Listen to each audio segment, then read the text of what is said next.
Hey guys, welcome to A Little Bit Monica. It is time for another monthly TBR, and once again, I feel like my TBRs are always absolutely unhinged, and this one, I feel like it's for a different reason than usual. This month, I am going for a little bit looser. I'm trying to not require myself to read quite as many things as I have in previous months, and so I'm trying to let this be a little bit more free-flowing, but that ended up kind of going sideways when I realized all the books that I already wanted to read, and it's just going to be a chaotic time. But we are going to get into everything, starting off with some of the events taking place in October, and then morphing into my arcs and all the other books that I have planned for the month. We are going to start off by talking about the Between the Covers book club, which is the book club hosted by Melissa from Book Bar, and I was a co-host for September, and the book that we read was The 5-Year Lie by Serena Bowen. The live show for this is taking place in October, so I am gearing up to have that conversation with Lexi, who was the other co-host for September. With Lexi and Melissa, we're going to talk all about this book. It is a thriller about a woman who gets a mysterious text message 5 years later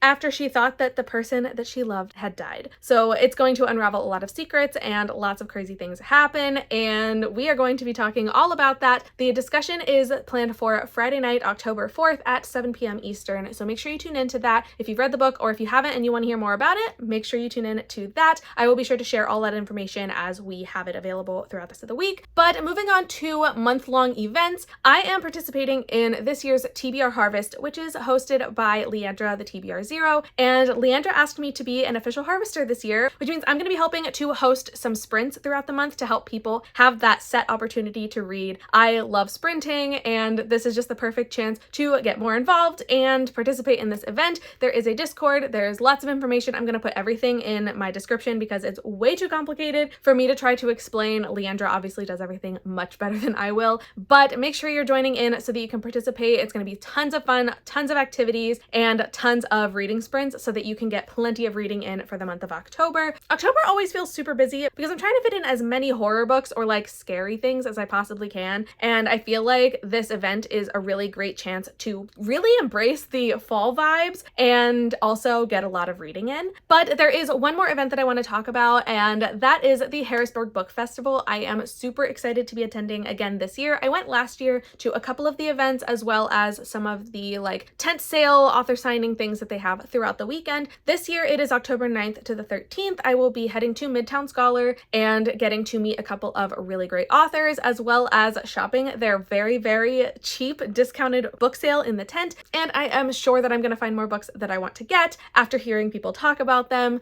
But I am super excited for this because I went last year and had an absolute blast. Just a couple that I'm really excited for. Hannah Nicole Mayer is going to be back for Apprentice to the Villain, so I'm very excited to get my copy of that book signed. And then on Friday, there's going to be a horror panel, and the horror panel is going to have a couple of people that I'm excited for. Katrina Ward, who has done incredible horror books like Sundial, The Last House on Needle Street, or Looking Glass Sound. And then the other author that I'm especially excited for that night is CJ Lead, who wrote Mayfly. I have not read this book yet, but I have heard some really, really good things about it. So of course I got my hands on a copy, and this is going on my TBR for October because I want to read this before I go to the event. But all in all, I'm just very excited to have another book that I can read and get to meet the author afterward. So this one is going on my TBR, and that's the first book that I've officially put onto my October TBR. But that's not where this is going to end because I have so many more books to talk about. First off, we are going to go over my arcs because these are the books that I really try to prioritize throughout the month, and I always end up getting a few arcs sent to me throughout the month that doesn't go into my TBR and aren't factored in right now. Starting off with the ones that I already have in my NetGalley and ones I want to pay attention to, I have 2 arcs right now that will be coming out in October, which means I really got to get to them before the release date. That is my overall goal. The first one, I am so excited that I have an e-arc for The Cotton Candy Massacre Part Treats by Christopher Robertson. I absolutely loved, like obsessive loved, The Cotton Candy Massacre and Part 2 that I read back in May. I seriously could not stop thinking about how gruesome some of those scenes were. I am obsessed, and I am so excited that I have the arc for book 3. It comes out on October 13th, so I don't have a lot of time to get to it, but I am very excited because this is a book that I have been so heavily anticipating ever since he announced that he was putting out another book. So this one is going to the top of my list. I'm going to be reading that as early in October as I possibly can. So make sure if you are interested in like the splatterpunk, super gory type of horror, I mean, it's literally a slasher about evil clowns, the whole series, make sure that you are trying those out because they're so fun, but they are very, very violent. So keep that in mind.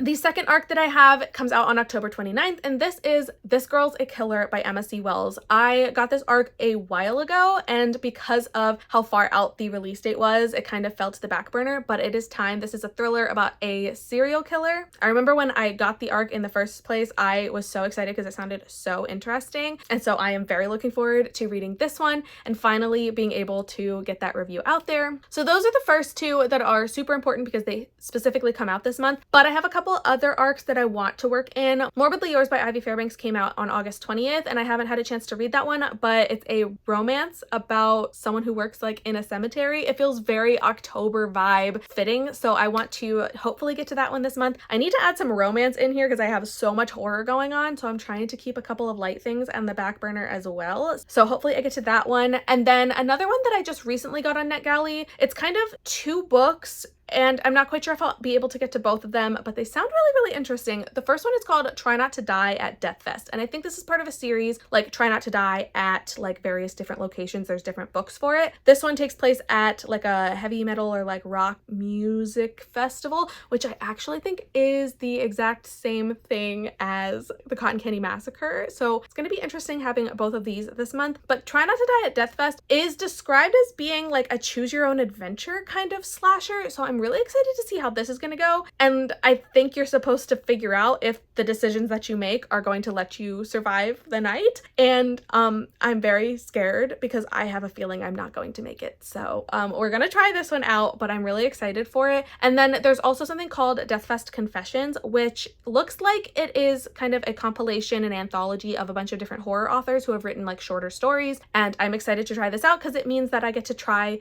different authors out and find out whose writing I like, whose style, things like that. So that is another one that I'm putting on my list. I don't do super well with anthologies, and I'm probably going to spread this one out. So I might start it this month, but not finish it. We shall see how the month ends up going with everything else that I want to be reading. But now this brings me to the rest of the books that I have thrown onto my TBR to add some options in. Something I have been trying to do this year, and I've been failing so far, is to get through a lot of the special editions that I've been getting from BookBox subscriptions, and I've really been letting them pile up, and I don't want to do that anymore. So I am going to try to get through some. I've been having the audios on hold from Libby, and they keep coming in like all at the same time, and I delay them and then they come in all at the same time again. And I have so many that have been piling up that finally I'm like, okay, I have the audios, they will be available, and I'm going to start reading through them. So just for a couple of ideas, the audio that I have currently is for Mistress of Lies by K.M. Enright. I admittedly don't know the plot, but this book is absolutely stunning.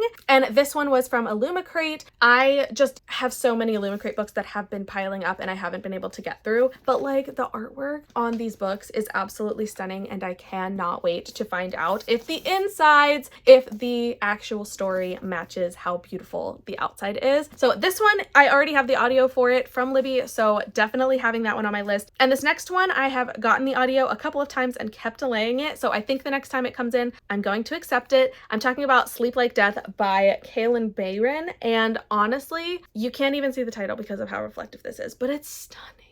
It's so pretty. I remember getting this and immediately wanting to cry at how pretty it was. It's a Snow White kind of like reimagining, retelling kind of deal. So this one is also going on my list as soon as I get the audio back. There's a couple other ones that have been floating around that I'm hopefully going to be able to squeeze in as well, but that is something I'm going to have to play by ear as the audios come back in for me. And I just have two more books that I'm going to throw on my TBR for now. And the first one is a horror movie by Paul Tremblay. I have heard so many good things about this book, so many good things about this author. I've only read a few like shorter things by him so far, so I am really excited to be reading a full-length novel, and I'm a little bit scared but also very, very intrigued, very excited. Also, I'm obsessed with the dust jacket on this book. It is like this weird like slippery, almost plasticky feel, and I don't know what it is about it, but I love it. So very, very excited for this one. And honestly, I don't really remember the full synopsis, but it does have to do with people who are like making a horror movie, I believe, which I love film production. I love things about making movies, and I am very excited to see what all of the hype is about for this one. And then the final book that I want to talk about, and this is one that's been coming for a very long time, and I've been putting it off for what will be very obvious reasons in a minute, but it's the perfect time. I can't imagine starting this book at any other time of the year, which is why it's been put off for so long, but it is time. I have spent enough of my life not having read this book yet, and I really, really need to, despite how unbearably long this book is going to be. I'm going to be reading It by Stephen King. And yes, I may have some regrets after this because this is over 1,000 pages. I do not do well with super long books. Honestly, they take me forever to get through, as most people probably experience, and I'm terrified of it. But I know there's a couple other people who want to be reading this with me, like Nat. We've talked and we're trying to figure out a way to have some sort of, I don't know if it's going to be like a 24-hour readathon to try to get in as much as possible. This might end up stretching out over a couple of months or a couple of weeks at least, just to let people have enough time to read this. So there are going to be a few of us who end up reading this together because honestly, the group effort of like supporting each other in pushing through how many pages there are here is going to be very important. The morale is going to sink if this book is not as exciting as I'm hoping for it to be. I have always loved watching the movies, both generations, like the originals and the new ones, and I know this book is just so well known and beloved by a lot of people, and it's been on my shelf for a very long time and I haven't read it, so I'm gonna do it. I'm gonna start it. I say start because who knows how long this will take, but it's going on here because it's October, Halloween. It is the perfect time. Like, there could not be a more perfect time to read this book. So send me all the well wishes as I embark on this very long journey. But if you are also interested in reading, let me know. I would love to hear if other people end up picking this book up as well, or any of the ones that I talked about in this video. I have so many exciting books to be reading, trying to keep in the Halloween kind of creepy, dark vibe, because that's what October is for, right? So I'm trying to keep to that vibe while also getting through some books that I've been meaning to, or things that are for events that are coming up. And speaking of those events, reminder to check out the TBR Harvest information, the Between the Covers book club, and if you are local to Pennsylvania, check out the Harrisburg Book Festival. It is going to be so much fun. I love Midtown Scholar and all of the really fun events that they have throughout the year, so this is just a really fun time for everybody to get together and have lots of fun with lots of really great authors. So make sure to check out all the information that I've linked in the description for everything that I've talked about here. I can't wait to hear what's on your TBR for this month and for this season. If you liked what you saw here and you want to see more from me, don't forget to hit that subscribe button so that you can follow along with everything I've got going, as well as my mid-month, end-of-month check-ins and all of the things in between that I have coming for you. I cannot wait for all the fun that's going to happen this month. But for now, thanks for watching, and I hope I'll see you in the next video. Bye!